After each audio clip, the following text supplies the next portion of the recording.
नमस्कार, मी संदीप दातखे. राजयोग न्यूज या यूट्यूब चॅनलमध्ये आपल्या सर्वांचे सहर्ष स्वागत करत आहोत. आपण आज अहिल्यानगर जिल्ह्यातील संगमनेर तालुक्यातील धांदरफळ बुद्रुक या गावी आहोत आणि आपल्याला माहिती आहे 29 मे ते 4 जूनपर्यंत या ठिकाणी शिवमहापुराण कथा या ठिकाणी सुरू आहे. अतिशय सुंदर पद्धतीचं आयोजन आणि नियोजन या गावकऱ्यांनी केलं आहे. नक्की आज गेली 25 वर्षापासून या ठिकाणी गुरुचरित्र पारायणसुद्धा या ठिकाणी चालतं. खूप चांगलं युवकांचं संघटन आपल्याला ह्या तालुक्यामध्ये पाहायला मिळतं आहे, ते म्हणजे धांदरफळ गावामध्ये. विशेष म्हणजे आता येते 1, 2 आणि 3 जून रोजी हे गुरुचरित्र पारायण या ठिकाणी सुद्धा सुरू आहे.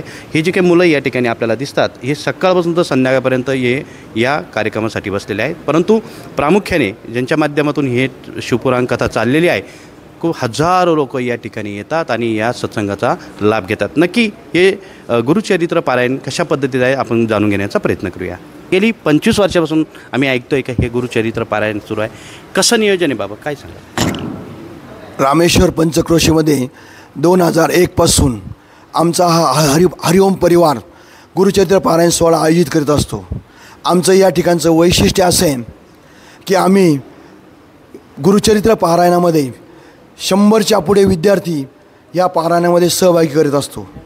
गुरुचरित्र पारायण झाल्यापासून आम्हाला या ठिकाणी रामेश्वर तीर्थ क्षेत्रा ठिकाणी अनेक अनुभूती पाहावयास मिळाल्या.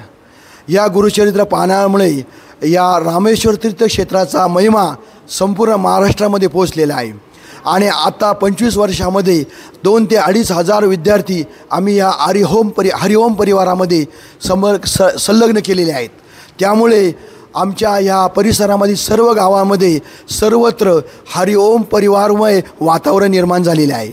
आमचा मूळ उद्देश हा एक आहे की या हरिओम परिवारामधील जी मुलं आहेत या मुलांना आपल्या समाजामध्ये चाललेली जी वेगवेगळ्या प्रकारची विकृती आहे ती विकृती बदलून या हरिओम परिवारामध्ये चांगल्या प्रकारचं मुलांना वर्तन लागावं, देवधर्म करावे, आपल्या कुटुंबामध्ये कुठल्याही प्रकारचं व्यसन जडू नये, चांगल्या प्रकारचे सुसंस्कृत समाज घडावा. आम्हाला या गुरुचरित्र पारायण ठेवण्यामागं आमचा हरिओम परिवाराचा खरा उद्देश आहे आणि त्यामुळे या ठिकाणी आज आम्हाला न भूतो न भविष्यती असं या ठिकाणी यश लाभलेलं आहे. आजच्या ह्या परिवारामध्ये हरिओम परिवाराने आयोजित केलेला शिवगुरुचरित्र पारायण सोहळा हा या 25 वर्षामध्ये अतिशय दैदिप्यमान दिसून राहिलेला आहे.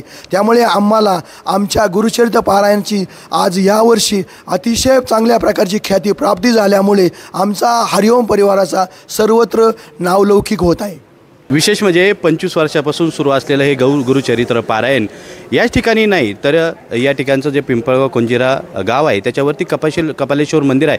याच ठिकाणचे जे काही मुलं आहेत त्या ठिकाणी सुद्धा बसत असतात. या ठिकाणी आपण बघतोय ही सर्व मुलं इंजिनियर आहेत आणि विशेष म्हणजे धर्माचं आपल्या ज्ञान असावं आणि धर्माचा उद्धार करण्यासाठी खरं तर हे छोट्या बालकापासून आपण बघताय या ठिकाणी 10 ते 12 वर्षाच्या मुलापासून ते जवळपास 60, 65, 75 वर्षापर्यंतच्या वयोवृद्धापर्यंत या ठिकाणी हे सगळे मुलं या ठिकाणी बसलेले आणि याचा एक आनंद वाटतो. किमान हा जो काही परिवार आहे हरिओम परिवार याच्यामध्ये 100हून जादा या ठिकाणी लोक आहे आणि यांचा जो ग्रुप आहे हरिओम परिवार 200 ते 250 लोकांचा ग्रुप आहे. याच्यामध्ये हे जे काही सॉफ्टवेअर इंजिनियर मुलं हे सुद्धा अध्यात्मामध्ये बसलेले आहे.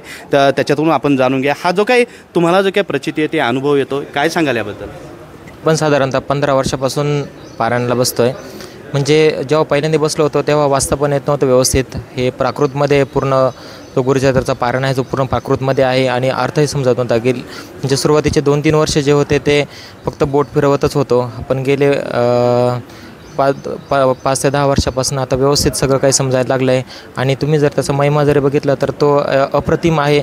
गुरुचरित्र पारायण एकदा तरी सगळ्यांनी केलं पाहिजे हीच अपेक्षा ठेवतो. तरुण वर्ग पण यामध्ये आहेत आणि तरुण वर्ग काही शिकतात, त्यापैकी काही जॉब करतात आणि काही डेव्हलपमेंट करतात, त्याच्यात काही उद्योजक आहे, काही बिझनेसमॅन आहे. खरं तर एक छोट्याशा 10-12 वर्षापासून ते वयोवृद्धापर्यंत कसं संघटन केलं तुम्ही, काय सांगाल? आम्ही गेली 25 वर्षापासून गुरुचरित्र पारायण सोहळा हरिओम वृक्षमित्र परिवाराच्या माध्यमातून आयोजित केला आहे. तरी ह्या वर्षी 25 वर्ष कंप्लीट झालेले आहे आणि ह्या गुरुचरित्र पारायण सोहळ्याला 25 वर्ष कंप्लीट झाल्यामुळे शिवमहापुराण कथाचं आयोजन आम्ही भव्य पंचक्रोशीमध्ये आयोजित केले आहे. तरी आमचे सगळे हरिओम तरुण मित्र मंडळ पूर्ण तरुण मित्रमंडळ हे धार्मिक कामामध्ये सक्रिय असतं. छोट्यांपासून मोठ्यांपर्यंत सगळं संघटित करून आम्ही धर्माचं काम आतापर्यंत करत आलेलो आहोत. इथून पुढेही आम्ही असंच काम पुढे करत राहू हीच ईश्वरचरणी प्रार्थना. खरं तर शिवमहापुराण कथा हे जे काही टायटल दिले त्याच्या अगोदर फक्त धर्मासाठी हा एक वर्ड सर्वात महत्त्वाचा आहे आणि धर्मासाठी सर्वच लोक या ठिकाणी एकत्र झालेले दिसतात आपल्याला. आणि या ठिकाणी बघा एक छोटंसं बाळ आहे. विशेष म्हणजे ते थोडंसं त्याच्याकडून जाणूया. नाव काय बाळा तुझं? सिद्धेश मिलिंद कोकणे. कितवीला जातो शाळेत? 7वीला. कधीपासून करतो तू हे? माझं पहिलं वर्ष आहे. पहिलंच वर्ष आहे. कसं वाटतं तुला? छान वाटलं. काय अनुभव येतो? किती वाजल्यापासून तर किती वाजेपर्यंत बसतो? मी इथं सकाळी 6:30 वाजता येतो आणि 6 वाजता घरी जातो. संध्याकाळी 6 वाजता? हां. तुला काय काय अनुभव आला? बराचसं म्हणजे देवांमधलं जास्त जाणून पण घेतलं आणि नवीन मित्र पण बनले इथं आल्यापासून. नक्कीच. म्हणजे देवांबद्दल जाणून पण घेतलं, हिंदू धर्माबद्दल बी जाणून घेतलं आणि नवीन मित्र पण मिळाले. बघा ना, म्हणजे छोटासा मुलगा आहे, या छोट्याच्या वयामध्ये त्याला ही युनिटी कळाली, एक ग्रुप कळाला. आणि हा जो काही या हरिओम मित्र परिवाराचा एकच उद्देश आहे का ही सर्व मुलं धार्मिक क्षेत्रामध्ये यावा, चांगले संस्कार लागावं, त्यांनी शिक्षण पण करावं. त्याच्याबरोबर आपण बघितलं इंजिनियर, डॉक्टर्स ही सगळी लोकं याच्यामध्ये आहेत. कारण हेच महत्त्वाचं आहे. असं जर प्रत्येक गावागावामध्ये जर झालं, प्रत्येक घरातला मुलगा हा चांगल्या पद्धतीने चांगल्या लेवलला जाऊ शकतो आणि सुसंस्कारित होऊ शकतो. विशेष म्हणजे छोट्याशा वयामध्ये जर त्याला धर्माची जर आवड लागली तर निश्चित मोठं झाल्यानंतर त्याच्या परिवारामध्ये नक्कीच तो संगोपना राहील आणि कुटुंबालासुद्धा सांभाळेल. आणि विशेष म्हणजे आजचा हा 29 तारखेला सुरू झालेला हा जो काही शिवमहापुराण कथा आहे, उद्याचा शेवटचा दिवस आहे. आज 7वा दिवस आहे, 6वा दिवस आहे, उद्या 7वा दिवस आहे. खूप गर्दी आहे. मी तर आव्हान करीन या निमित्ताने, संगमनेर असेल, संगमनेर तालुका असेल, अकोले तालुका असेल किंवा आजूबाजूचे जे काही गाव असतील, मग कळस असेल, पिंपळगाव असेल, या बाजूला धांदरफळ असेल, धांदरफळ खुर्द असेल, सांगवी असेल, ह्या गावातल्या किंवा संगमनेर तालुक्यातल्या परिसरातल्या लोकांनी सर्वांनी या ठिकाणी जवळपास 5,000 ते 10,000 पब्लिक दररोजचे या ठिकाणी असतात. सुंदर अशी कथा चालू आहे, सुंदर असं नियोजन आणि भोजनाची सुद्धा या लोकांनी व्यवस्था केली. विशेष म्हणजे सर्व लोकांच्या आयोजन आणि नियोजनामधून केलेले. त्यामुळं सर्वांनी यावं आणि या कथेचा आपण सुद्धा लाभ घ्यावा. आणि गुरुचरित्र पारायण यातून 25 वर्ष झाले, त्यामुळे संत गतीने चाललेला आणि स्मूथ मोठ्या लेवलला जाणारा हा जो ग्रुप संगमनेर तालुक्यामध्ये सगळ्यात मोठा आपल्याला पाहायला मिळतोय. सह्याद्रीच्या कुशीत आणि प्रवरामाईच्या मुशीत संपन्न होत असलेला हा खऱ्या अर्थाने शिवमहापुराणाचा असणारा आगळा वेगळा कार्यक्रम गेल्या 25 वर्षापासून श्री गुरुचरित्र पारायणाचा हा सोहळा मोठ्या दिमाखामध्ये संपन्न होत आहे. धांदरफळ कुशी हे धांदरफळ भूमी ही पतित पावन आहे, धौम्य ऋषीचं स्थान आहे. प्रभू रामचंद्रांचं इथे आगमन झालेलं होतं अशी एक दंतकथा आहे. खऱ्या अर्थाने सांगायचं म्हटलं की या भूमीला खऱ्या अर्थाने अशा विभूतींचे पाय लागलेले आहेत. दळनाथ बाबा आहेत, धौम्य ऋषी आहेत, त्याचबरोबर भोलेनाथ गुरु कीर्तिनाथ ह्या महाराजांचे ह्या भूमीला पाय लागलेले आहेत. गेले 25 वर्षापासून इथं अखंड श्री गुरुचरित्राचा पारायण सोहळा हा पार पडत आहे. आणि आज हे जे 2025 साल आहे, या 2025 सालामध्ये हरिओम वृक्षमित्र परिवाराने जो महायज्ञ रुद्राभिषेक व त्याचबरोबर शिव महापुराण हा जो खऱ्या अर्थाने महापर्व काल जो आयोजित केलेला आहे, हा सर्व पंचकृषीला आपल्या सर्वांच्या विश्वासात धरून ह्या धांदरफळच्या कुशीमध्ये खऱ्या अर्थाने त्यांचं पहिलं पाऊल आहे. आणि ह्या माध्यमातून खऱ्या अर्थाने सर्व श्रेय हरिओम वृक्षमित्र परिवाराला जातं आहे.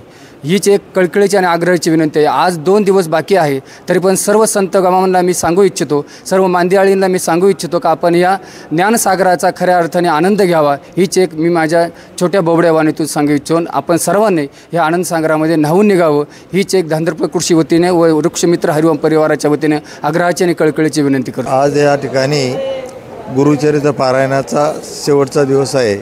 हे पारायण आम्ही 25 वर्षापासून सातत्याने करत आलो आहोत. मी या ठिकाणी रयत शिक्षण संस्थेतील प्राचार्य म्हणून काम केलेला माणूस आहे, रिटायर आहे. परंतु या ठिकाणी मी 10 वर्षापासून या पारायणाला बसतो.